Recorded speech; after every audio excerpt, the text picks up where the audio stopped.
Hello, my name is Matthias Cavodi. I'd like to welcome guys to my channel. Today we're going to talk about the Mighty Avengers, the Hank Pym lineup, which I really loved. And we're going to cover Mighty Avengers issues 24 to 26 with the stories written by Dan Slott.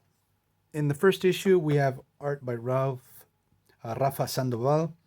And in the other two issues, we're going to have art by Segovia. Both artists do a killer job on this series. And in this brief little story arc, we're going to have the Mighty Avengers go up against the Fantastic Four. And the way they set up the battle, thankfully, it's not the classic superhero misunderstanding. No, we have a battle of egos. In the previous story arc, Hank Pym sort of had to deal with Iron Man, Tony Stark, how Tony sort of always looked down on Hank Pym and Hank Pym's insecurities. These smart guys in the Marvel Universe seem to have immense egos and they're very petty and competitive. Now he has to deal with sort of the same situation, but taken up to 11 with Mr. Fantastic. Sort of like Mr. Fantastic comes off as a total asshole. Hank Pym, too. Like the whole thing could have been resolved. Both of their egos are just slamming into each other.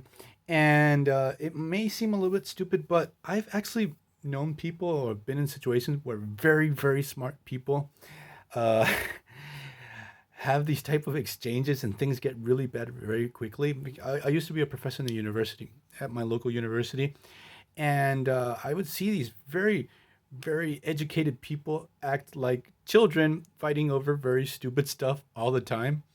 The situation between Reed Richards and Hank Pym is totally plausible, and so I sort of had a blast with that. So let's get into this. So in the previous story, the Mighty Avengers formed. They defeated Chthon, saved the world. Now we have this Avengers lineup. They're going around the world fixing things. I get to see my country. It's very weird to see Argentina. They're in Buenos Aires to be shown in a comic book. Thankfully, there's no palm trees or tropical stuff. I've seen that happen a couple of times uh, in Buenos Aires.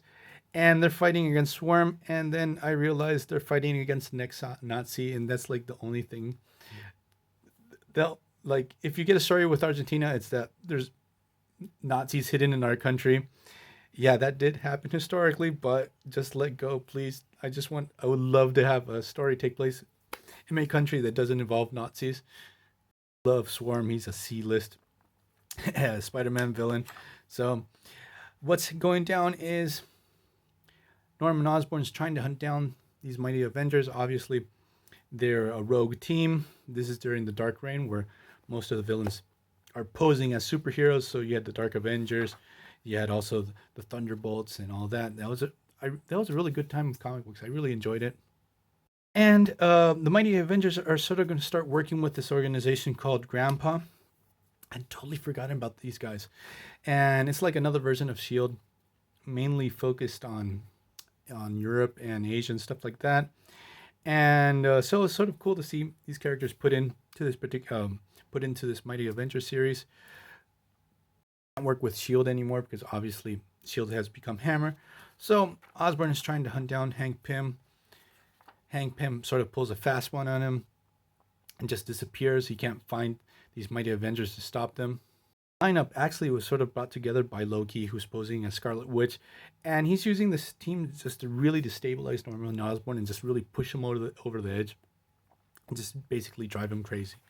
So this first issue is sort of like a transition issue into the next story arc, which is the battle between the Fantastic Four and the Mighty Avengers. So the big thing about this particular issue is that the Mighty Avengers main base is in like this pocket dimension, and they can just teleport to any place around the world.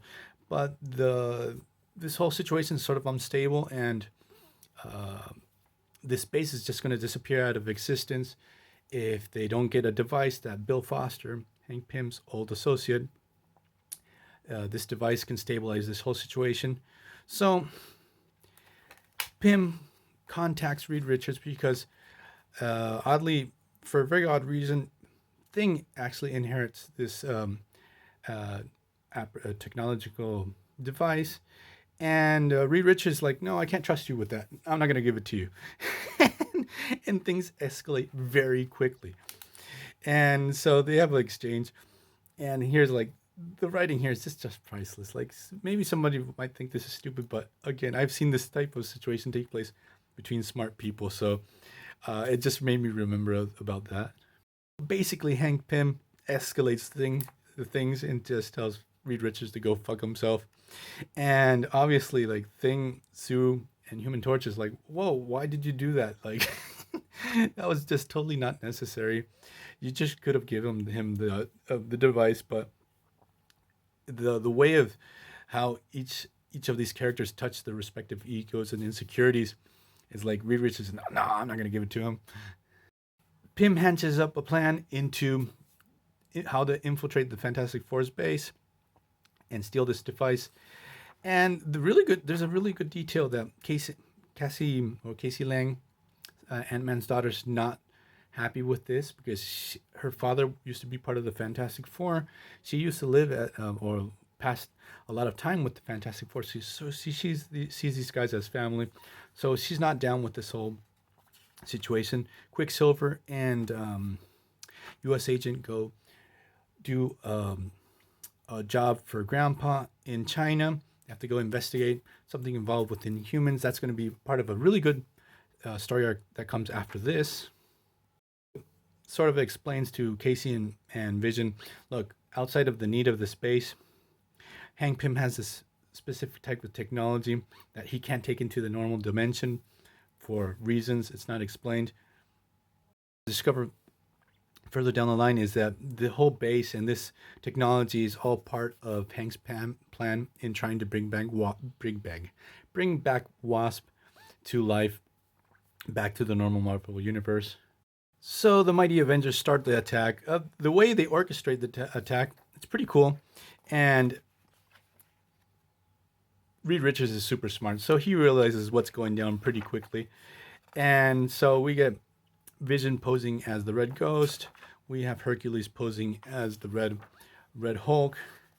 But the showdown between Hank Pym and Reed Richards and the dialogues between both of these characters and how each one of these characters tries to outsmart each other, it's really good. Dan Slott does a really good job writing this story. Like, if you haven't read it, it's worth, even though I'm spoiling the hell out of it, it's worth the read. Hank Pym, at the end of this whole situation, explains to Reed, like, hey, it's not told, we're going to find out later, but he explains this device is all part of his plan to get Wasp back. Both teams sort of realize that this whole situation has escalated really bad because of the ego of these two men. There was no need for them to battle. And Stephen Segovia's art is really good. I really like both Rafa Sandoval too, but man, look at it. The art is fantastic. So I'm going to leave this video here. Mighty Avengers, fantastic series. See you guys next time. Bye.